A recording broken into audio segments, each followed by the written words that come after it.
ಶ್ರೀ ಗಣಪತಿ ಶಾರದಾ ಗುರುಭ್ಯೋ ನಮಃ.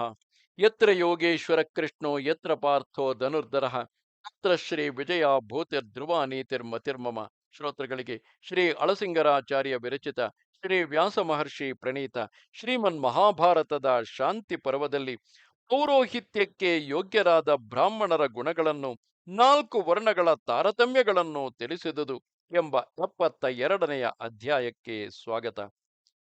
ಯುಧಿಷ್ಠಿರನು ಕೇಳುತ್ತಾನೆ, ಪಿತಾಮಹ, ಅರಸನಲ್ಲಿರುವ ನ್ಯಾಯ ಅನ್ಯಾಯಗಳನ್ನು, ಕಾರ್ಯ ಅಕಾರ್ಯಗಳನ್ನು ಪರಾಮರ್ಶಿಸಿ ಅವನಿಗೆ ಕಾಲೋಚಿತವಾದ ಆಲೋಚನೆಯನ್ನು ಹೇಳತಕ್ಕ ಬ್ರಾಹ್ಮಣನು ಎಂತಹ ಗುಣವುಳ್ಳವನಾಗಿರಬೇಕು? ಈ ರೀತಿಯಾಗಿ ಯುಧಿಷ್ಠಿರನು ಪ್ರಾರ್ಥಿಸಲು ಭೀಷ್ಮನು ಹೇಳುತ್ತಾನೆ, ರಾಜೇಂದ್ರ, ಅರಸನನ್ನು ಸಾಧು ರಕ್ಷಣೆಯಲ್ಲಿ ನಿರತನಾಗುವಂತೆ ಮಾಡಿ ದುಷ್ಟರ ಸಹವಾಸವನ್ನು ಬಿಡಿಸಿ ಧರ್ಮೋಪದೇಶವನ್ನು ಮಾಡಲು ಶಕ್ತರಾದ ಬ್ರಾಹ್ಮಣರನ್ನೇ ರಾಜನು ತನ್ನ ಪೌರೋಹಿತ್ಯಕ್ಕೆ ನೇಮಿಸಿಕೊಳ್ಳಬೇಕು. ಇದೇ ವಿಷಯದಲ್ಲಿ ಪುರೂರವಸ್ಸಿಗೂ ವಾಯುವಿಗೂ ನಡೆದ ಸಂವಾದ ರೂಪವಾದ ಹಳೆಯ ಇತಿಹಾಸವೊಂದುಂಟು. ಪುರೂರವಸ್ಸು ವಾಯುದೇವನನ್ನು ಕುರಿತು ಕೇಳುತ್ತಾನೆ, ವಾಯುದೇವ, ಬ್ರಾಹ್ಮಣನ ಮತ್ತು ಮಿಕ್ಕ ಮೂರು ವರ್ಣಗಳ ಉತ್ಪತ್ತಿ ಕ್ರಮವನ್ನು, ಅವರಲ್ಲಿ ಬ್ರಾಹ್ಮಣನಿಗೆ ಹೇಗೆ ಮೇಲ್ಮೆ ಎಂಬುದನ್ನು ತಿಳಿಸಬೇಕು ಎನ್ನಲು ವಾಯುವು, ರಾಜಶ್ರೇಷ್ಠ, ಬ್ರಹ್ಮದೇವನ ಮುಖದಿಂದ ಬ್ರಾಹ್ಮಣರು, ಕೈಗಳಿಂದ ಕ್ಷತ್ರಿಯರು, ತೊಡೆಗಳಿಂದ ವೈಶ್ಯರು ಸೃಷ್ಟಿಸಲ್ಪಟ್ಟರು.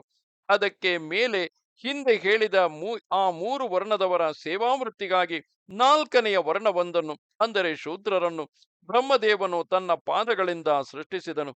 ಬ್ರಾಹ್ಮಣನು ಜನಿಸುವಾಗಲೇ ಇತರರನ್ನು ನಿಯಮಿಸತಕ್ಕ ಮತ್ತು ಧರ್ಮ ಭಂಡಾರವನ್ನು ರಕ್ಷಿಸತಕ್ಕ ಸಹಜ ಶಕ್ತಿಯಿಂದ ಹುಟ್ಟುವನು. ಆಮೇಲೆ ಬ್ರಹ್ಮದೇವನು ಪ್ರಜಾ ರಕ್ಷಣೆಗಾಗಿಯೂ ದಂಡ ನೀತಿಯಿಂದ ಭೂಮಿಯನ್ನು ರಕ್ಷಿಸುವುದಕ್ಕಾಗಿಯೂ ಸಹಜ ಶೌರ್ಯದೊಡನೆ ಕ್ಷತ್ರಿಯರನ್ನು ಎರಡನೆಯ ವರ್ಣವನ್ನಾಗಿ ಸೃಷ್ಟಿಸಿದನು. ಧನ ಧಾನ್ಯಗಳನ್ನೊದಗಿಸಿ ಇತರ ಮೂರು ವರ್ಣದವರನ್ನು ಪೋಷಿಸಲು ವೈಶ್ಯರನ್ನು, ಮೇಲ್ಕಂಡ ಮೂರು ವರ್ಣದವರ ಸೇವಾವೃತ್ತಿಗಾಗಿ ಶೂದ್ರ ವರ್ಣವನ್ನು ಸೃಜಿಸಿದನು. ಸೃಷ್ಟಿಕರ್ತನಾದ ಬ್ರಹ್ಮನ ನಿಯಮವೇ ಇದು ಎನ್ನಲು ತಿರುಗಿ ಪುರೂರವಸ್ಸು, ವಾಯುದೇವ, ಈ ಭೂಮಿಯು ಇದರೊಳಗಿನ ಐಶ್ವರ್ಯವು ಜ್ಯೇಷ್ಠನೆನಿಸಿದ ಬ್ರಾಹ್ಮಣನಿಗೆ ಸೇರಿದುದೇ ಅಥವಾ ಪ್ರಭುವಾದ ಕ್ಷತ್ರಿಯನಿಗೆ ಸೇರಿದುದೇ ಎಂಬುದನ್ನು ಸಕಾರಣವಾಗಿ ತಿಳಿಸಬೇಕು ಎನ್ನಲು ವಾಯುದೇವನು, ಈ ಭೂಮಿಯಲ್ಲಿ ಜನಿಸುವ ಧಾನ್ಯಾದಿಗಳು, ಐಶ್ವರ್ಯವು, ಮಂಗಳಕರವಾದ ವಸ್ತುಗಳೆಲ್ಲವೂ ಬ್ರಾಹ್ಮಣರ ಸ್ವತ್ತುಗಳೆಂದೇ ಹಿರಿಯರ ಹೇಳಿಕೆ. ಬ್ರಾಹ್ಮಣನು ತನ್ನದನ್ನೇ ಭುಜಿಸುವನು, ತನ್ನದನ್ನೇ ಉಡುವನು, ತನ್ನದನ್ನೇ ಮತ್ತೊಬ್ಬರಿಗೆ ಕೊಡುವನು. ಏಕೆಂದರೆ ಅವನು ಎಲ್ಲ ವರ್ಣದವರಿಗೂ ಜ್ಯೇಷ್ಠನು ಮತ್ತು ಶ್ರೇಷ್ಠನು. ಸ್ತ್ರೀಯಾದವಳು ಪತಿಹೀನೆಯಾದಾಗ ಪತಿಯ ಸಹೋದರನನ್ನು ಪತಿಯನ್ನಾಗಿ ಆಶ್ರಯಿಸುವಂತೆ ಭೂಮಿಯು ಬ್ರಾಹ್ಮಣರ ಕೈಬಿಟ್ಟುದರಿಂದ ಕ್ಷತ್ರಿಯನನ್ನು ಹೊಂದುವಳು. ಇದು ಪ್ರಥಮ ವಿಧಿ. ಇದಕ್ಕೆ ಕಷ್ಟಕಾಲದಲ್ಲಿ ಬೇರೆ ವಿಧಿಯುಂಟು. ನೀನು ಧರ್ಮದಿಂದ ಸ್ವರ್ಗಲೋಕದಲ್ಲಿ ಉತ್ತಮ ಪದವಿಯನ್ನು ಅಪೇಕ್ಷಿಸುವೆಯಾದರೆ ನಿನ್ನಿಂದ ಜಯಿಸಲ್ಪಟ್ಟ ರಾಜ್ಯವೆಲ್ಲವನ್ನು ಶಾಸ್ತ್ರಜ್ಞನೂ ಸದ್ಗುಣಿಯೂ ಧರ್ಮಗಳನ್ನು ತಿಳಿದವನು ಆಶಾರಹಿತನೂ ಆಗಿ ಎಲ್ಲ ವಿಧಿಗಳಲ್ಲಿಯೂ ಅರಸನಿಗೆ ಉತ್ತಮವಾದ ಬುದ್ಧಿ ಚಾತುರ್ಯಗಳನ್ನು, ಧರ್ಮದ ನೆಲೆಯನ್ನು ಉಪದೇಶಿಸುವ ಬ್ರಾಹ್ಮಣನ ಅಧೀನದಲ್ಲಿರಿಸು.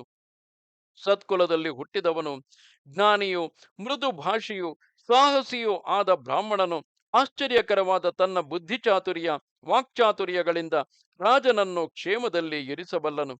ವಿವೇಕಿಯಾದ ರಾಜನು ಕ್ಷತ್ರಿಯ ಧರ್ಮ ನಿರತನಾಗಿ ಅಹಂಕಾರ ಮಮಕಾರಗಳನ್ನು ತ್ಯಜಿಸಿ ಹಿರಿಯರ ಹಿತವಾದಗಳನ್ನು, ಬ್ರಾಹ್ಮಣನು ತಿಳಿಸುವ ಧರ್ಮಗಳನ್ನು ನಡೆಸುತ್ತಾ ಬಂದರೆ ಅವನು ಶಾಶ್ವತವಾದ ಅದ್ಭುತ ಕೀರ್ತಿಯನ್ನು ಹೊಂದುವನು. ಇಂತಹ ಧರ್ಮ ಕಾರ್ಯಗಳಲ್ಲಿ ಅವನ ಪುರೋಹಿತನು ಫಲಭಾಗಿಯಾಗುವನು. ಇಂತಹ ರಾಜನನ್ನು ವಿದ್ಯಾವಂತನು, ರಾಜನೀತಿ ನಿಪುಣನೂ ಆದ ಅವನ ಪುರೋಹಿತನನ್ನು ಆಶ್ರಯಿಸಿದವರು ಯಾವ ಭಯವೂ ಇಲ್ಲದೆ ಧರ್ಮಕ್ಕೆ ಕಟ್ಟುಬಿದ್ದು ನಡೆಯುವರು. ಅಂತಹ ರಾಜ್ಯದಲ್ಲಿರುವ ಎಲ್ಲ ಪ್ರಜೆಗಳು ಅರಸನಿಂದ ಸುರಕ್ಷಿತರಾಗಿ ಧರ್ಮಗಳನ್ನು ನಡೆಸುವಾಗ ಆ ಧರ್ಮದ ನಾಲ್ಕನೆಯ ಒಂದು ಭಾಗವು ರಾಜನಿಗೆ ಸೇರುವುದು. ಲೋಕದಲ್ಲಿ ಯಾಗಾದಿಗಳಿಂದ ಕೊಡಲ್ಪಡುವ ಹವಿಸ್ಸಿನಿಂದಲೇ ದೇವತೆಗಳು, ಪಿತೃಗಳು ಜೀವಿಸಬೇಕು. ಅರಸನಿಲ್ಲದ ದೇಶದಲ್ಲಿ ದೇವತೆಗಳು, ಋಷಿಗಳು, ಪಿತೃಗಳು, ಗಂಧರ್ವರು, ಉರಗರು, ರಾಕ್ಷಸರು ಮೊದಲಾದವರ ಜೀವನಕ್ಕೆ ಕಾರಣವಾದ ಯಾಗಾದಿಗಳೊಂದು ನಡೆಯಲಾರವು. ಅವರ ಜೀವನಕ್ಕೆ ಬೇಕಾದ ಧರ್ಮ ಕಾರ್ಯದ ಯೋಗಕ್ಷೇಮಗಳೆಲ್ಲ ಅರಸನಿಂದಲೇ ನಡೆಯಬೇಕು. ಬಿಸಿಲಿನ ತಾಪದಿಂದ ಬಳಲಿದವನು ನೀರು, ನೆಳಲು, ಗಾಳಿ ಇವುಗಳಿಂದ ಸುಖ ಹೊಂದುವನು. ಚಳಿಯಿಂದ ನಡುಗುವನು. ಬಿಸಿಲಿನಿಂದಲೂ ಅಗ್ನಿಯಿಂದಲೂ ಉಡುಪುಗಳಿಂದಲೂ ಆ ಚಳಿಯನ್ನು ನೀಗಿ ಸುಖ ಹೊಂದುವನು.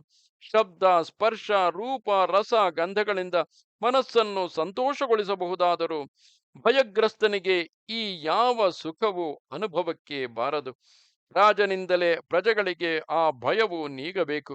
ರಾಜನು ಮಾಡತಕ್ಕ ಅಭಯ ದಾನವೇ ಎಲ್ಲ ದಾನಕ್ಕಿಂತಲೂ ಉತ್ತಮವು.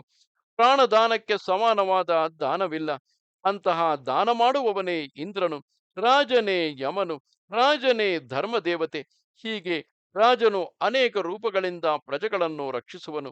ಹೆಚ್ಚೇಕೆ ಅರಸನಿಂದಲೇ ಇಹಪರ ಲೋಕಗಳೆಲ್ಲ ಧರಿಸಲ್ಪಡುವವು ಎಂದು ಹೇಳಿದನು. ಇದು 72ನೆಯ ಅಧ್ಯಾಯವು. ನಮಸ್ತೆ ಶಾರದೆ ದೇವಿ, ಕಾಶ್ಮೀರ ಪುರವಾಸಿನಿ, ತ್ವಾಮಹಂ ಪ್ರಾರ್ಥೆಗೆ ನಿತ್ಯಂ, ವಿದ್ಯಾದಾನಂಚ ದೇಹಿಮೆ. ನಮಸ್ಕಾರ.